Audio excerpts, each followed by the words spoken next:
မင်္ဂလာပါခင်ဗျာကျွန်တော်တို့ရဲ့နေ့စဉ်မိုးလေဝသသတင်း podcast လေးကနေကြိုးဆိုလိုက်ပါတယ်ဒီနေ့ကတော့2026ခုနှစ်ဧပြီလ6ရက်တနင်္လာနေ့ပဲဖြစ်ပါတယ်အပြင်မှာ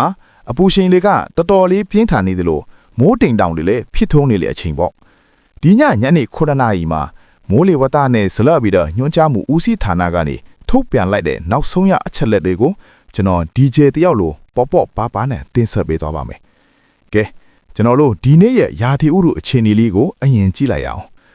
မနက်ဖြန်မွန်းတဲ့အချိန်အထိခံမှန်းချက်အရဆိုရင်မကွေးတိုင်းကချင်ပြည်နယ်နဲ့ရှမ်းပြည်နယ်တို့မှာနေရာကွက်ကြားမိုးရွာနိုင်ပါတယ်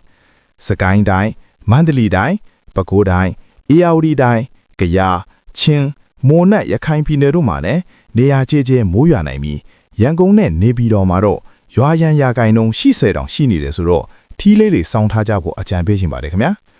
ကျန်တဲ့တိုင်းနဲ့ပြည်နယ်တွေမှာတော့တိမ်အသိမ့်ဖြစ်ထွန်းနေမှာပါထူးခြားချက်အနေနဲ့ကတော့အခုလိုနွေကာလမှာမိုးတိမ်တောင်တွေဖြစ်ထွန်းနေတာမှာပဲ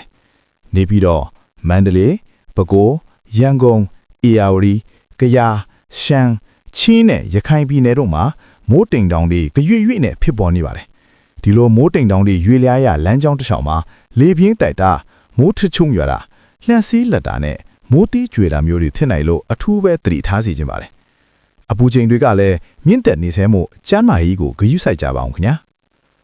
ပင်လယ်ပြင်ခရီးသွားလာမဲ့မိဘပြည်သူတွေအတော့ကတော့မြမကမ်းရိုးတန်းတစ်ချောင်းနဲ့ကမ်းလွန်ပင်လယ်ပြင်မှာလှိုင်းအသင့်စီးနေပါမယ်လှိုင်းအမြင့်ကတော့4ပေကနေ6ပေလောက်အထိရှိနိုင်တယ်လို့သိရပါတယ်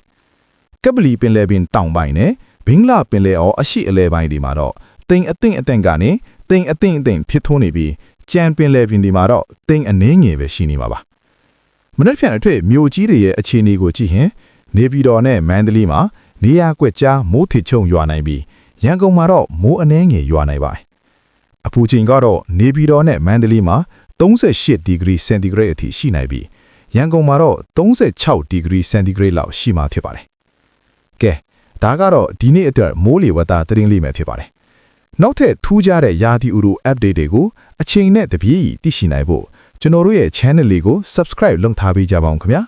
အားလုံးပဲဘေးအန္တရာယ်ကင်းဝေးပြီးတာယာတဲ့ညချမ်းလေးဖြစ်ပါစေ